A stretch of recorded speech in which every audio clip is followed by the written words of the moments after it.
Hi everybody, welcome back to my channel. My name is Jess Hover. It's so good to have you here. If you are new here, don't forget to like the video, subscribe to the channel, follow me on Instagram. It's Jess_Hover. If you are a parent or a parent-to-be looking for more support, we have a Facebook group called Jess Hover and Friends. And you request to be in there, answer the questions. One of us will let you in. It's a really supportive group, so we would love to have you there if you want to ask your questions or share stories or whatever. Oh, last thing. Thank you so much for continuing to shop Very Good Mothers Club, our business that we started beginning of September. It's been so awesome to have you there. So join us. If you're new, we have this wonderful business for families. You can come check out our website and keep shopping. It really does support our family and we're so thankful. This video is a bit of an update video as well as some tips or encouragement for NICU families. And I'm 19 days postpartum. My daughter Juliette Dorothea is her name. We call her Jules. She is still in the NICU. And so I'm still kind of in the middle of this whole thing, but I'm sharing some tips because you've written me asking what could make life easier for the NICU, and I'm happy to share as I'm going through it, and then I'll probably share again later something better, more concise and like clear-headed once I'm past this stage. So thank you so much for watching, and now we will just sail into the video.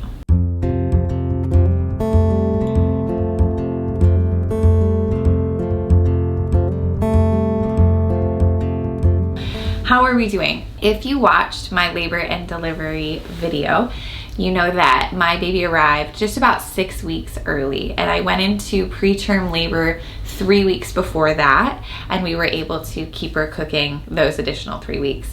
But my water broke at 34 weeks or 34 weeks and 6 days. But the way that the NICU figures out the time of my baby's development, they say she arrived 6 weeks early. So that's what I say. So she arrived 6 weeks early. She did really well. She's doing quite well overall. She's breathing on her own. She really has been surprising us at how well she's doing, but then she's also been surprising us at how long she is choosing to stay in the NICU. And the reason why she's still there is because she's having these consistent but irregular drops in her heart rate that's related to reflux. So after 1 week in the NICU, they told us, come pick up your daughter. She's going home tonight. That was literally 1 week after she was born. So I went to do that, and we had gone through all the discharge papers. They cut off our bracelets. We were ready to leave. And in front of the doctor and the nurse, she had a drop in her heart rate. And I was super thankful that that happened there, that it didn't happen outside of the NICU, because right away we were able to see that something wasn't right, and they determined to keep her in a few more days. And that few more days has now turned into another week and a half. And we keep thinking she'll come home, but they don't want to send her home unless she has had 48 hours without what they call a brady, which a brady is short for brady. Oh my gosh. In this moment, I can't remember, but those of you who know, you can leave it in the comments or I will leave it for you. It's just basically her heart rate drops, and they don't want that to happen. They don't mind if it's happening while we're doing feedings and stuff because we're right there with her, but they happen in her sleep sometimes, and that is not safe right now. So she's in there. I would say one of the most challenging things for me has been thinking she's coming home and then she's not coming home, and I have a lot of anxiety about her coming home. I'm really excited for her to come home. I want her home with us, but I also just have a lot of fear about how it's gonna go. I have a son who is now 16 months old, so he's freshly a year old. He's barely walking. I've never seen him walk. He walked this week. I've seen him walk in videos, but he doesn't walk in front of me. And then I have a 5-year-old. And so I just have anxiety about how it's all gonna go when she comes home. And I really want her to be healthy for that experience. I think if I add to everything else I'm feeling, this fear that her heart rate's gonna drop and I'm gonna have to do CPR on her, which is what I've been told could potentially happen, that is nerve-wracking for me, right? So that's tricky, and we've had lots of days where they've said she'll probably come home and then her heart rate drops and then never mind. So we have they've done a number of things to try and help her in her development. She's on a medication that is supposed to help her reflux.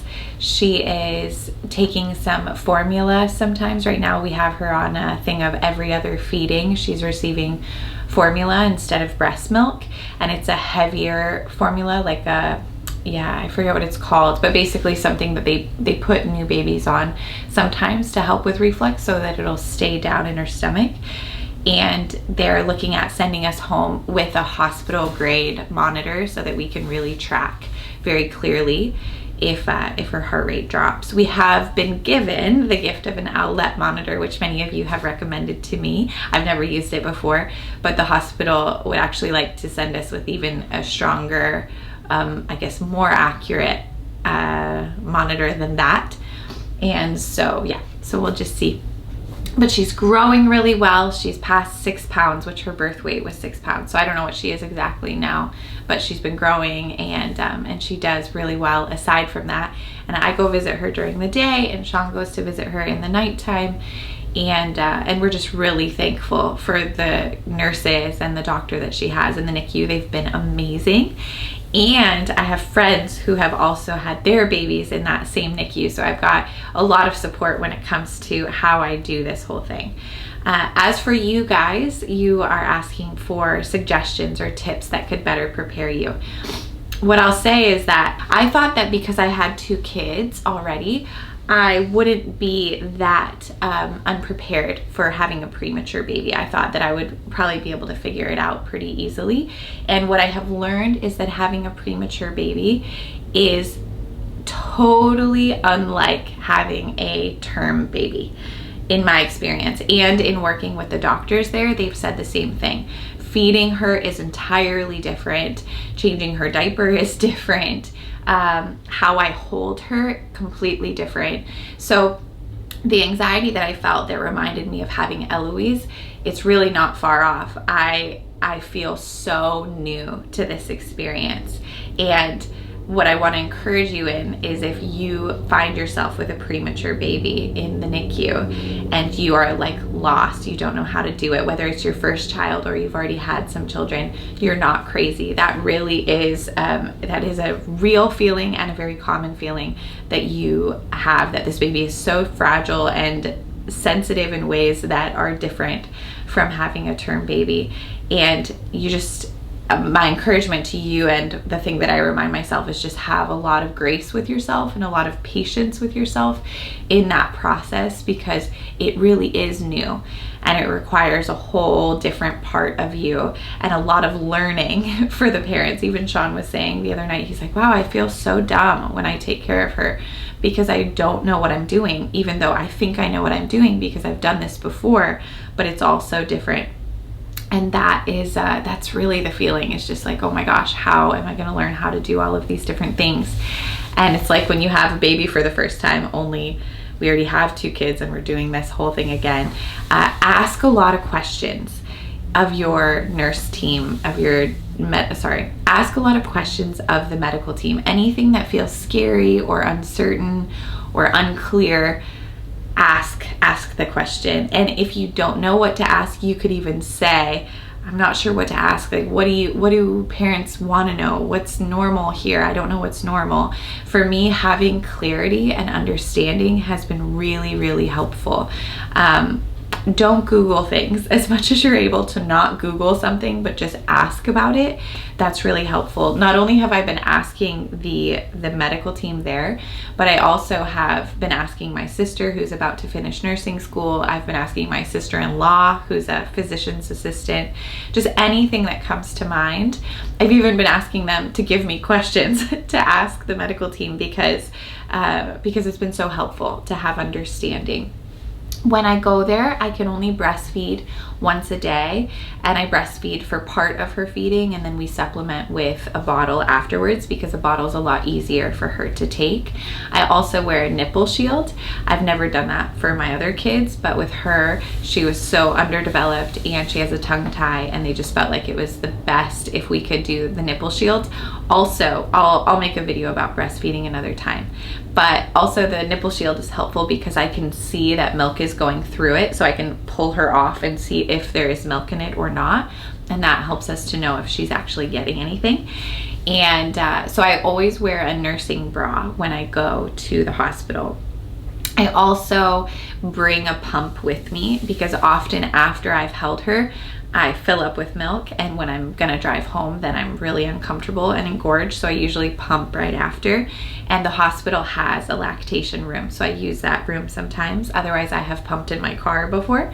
And oh, a tip would be, if you're having a baby and your hospital gives you a pump to use in those first few days while you're still in the hospital and your baby's in the NICU, make sure when you go home you bring all of the pieces. Like, even ask the nurse, did I get all of the pieces that I'm supposed to bring home? Because I left 2 pieces, these little round annoying dumb pieces. I left them there, and the next day when I came back to the hospital, they said I would have to buy a new set altogether, which is like $60 if I wanted to use their pump, because I had left the pieces. And then they also told me that that happens all the time, that moms leave the pieces behind and no one tells them. So what happened for me is I just didn't know that these were pieces I was supposed to take. I thought they belonged to the hospital, so I didn't bring them home. And now I don't use the hospital pump at all because my set of stuff doesn't match theirs, so I bring my own little pump. And anyway, it's just an annoying detail, but get all of the pieces and bring them home. For COVID, we have to go by ourselves. Sean and I can't go at the same time, and no guests can go, and the kids can't go. So that's unique. That's very special to this time of life. And I hope that if you have a NICU baby, it's maybe not during COVID time. If you do and it's during COVID, you'll be totally fine. It's going to be amazing. Don't even worry about it. You'll figure it out. But my hope for you is that this will all pass, and if you find yourself in this situation, you won't have to be alone very often. Also, regardless of whether your baby is in the NICU or not, after you have a baby, you will probably feel a flood of emotions, like up, down, roller coaster, everything. Maybe you'll feel amazing, but it's very likely you will feel amazing and terrible and amazing and terrible all at the same time for some days. And I just want you to know that that gets easier and you're going to be okay. And ask for help, cry when you need to. I heard that crying is a natural pain reliever, which is really good for me because I've done it so much. Get sleep if you can. I don't know if you're a parent of a NICU baby and you've never had a baby before. One blessing of having a child in the NICU is that you can actually sleep longer stretches than if your baby came home right away. And so for me, I pump at night, but my pumping is like every 3 to 4 hours. So having a newborn, sometimes you don't get that long of sleep in between nursing them. But being that I'm just pumping, I get 3 to 4 hour stretches right now, and that's been really helpful. So sleep when you can. That's super important. You really understand that if you've already had kids, but if you haven't, really try to sleep when you can, okay? And maybe like prepare food or something for when you get out. So you could prepare meals and put them in the freezer, and then when your baby comes home, you have some food already ready for you. And and bring a water bottle with you. You won't be able to, right now because of COVID, you won't be able to eat or drink in the NICU, probably, but my nurse or my doctor, depending on who I've worked with, has let me sneak water while I'm in there, so that's nice. And also, I don't know how your NICU will be. Some places your baby is in their own room and you might have more freedom. In my situation, all the babies are in one big room, but it's really nice. I have had no problems with it, but I wonder if maybe that's why mine might be a bit more strict, and I've heard of other NICU experiences being slightly less strict.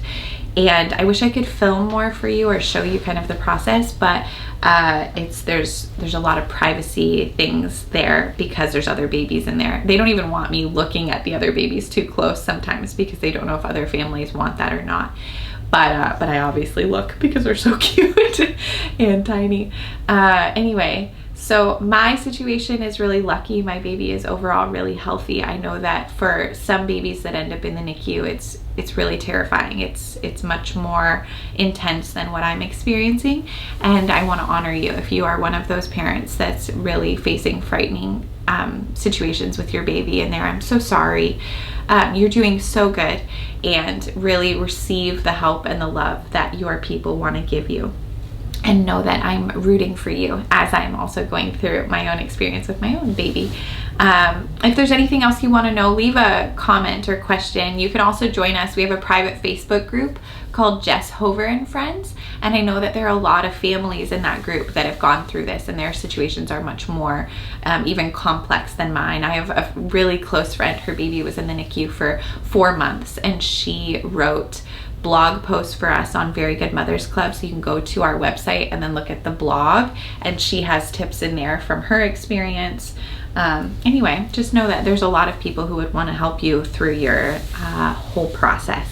I'm one of them, but I'm one of many. So thank you so much for watching. If you want to follow my family on Instagram, you can, Jess_Hover. And yeah, we just like you so much. Thank you for continuing to shop our business, the Very Good Mothers Club, and for being so wonderful and encouraging. And yeah, we just really, really appreciate you. So we'll post more videos in the coming weeks, but we just like you so much. Thank you for watching. Okay, bye.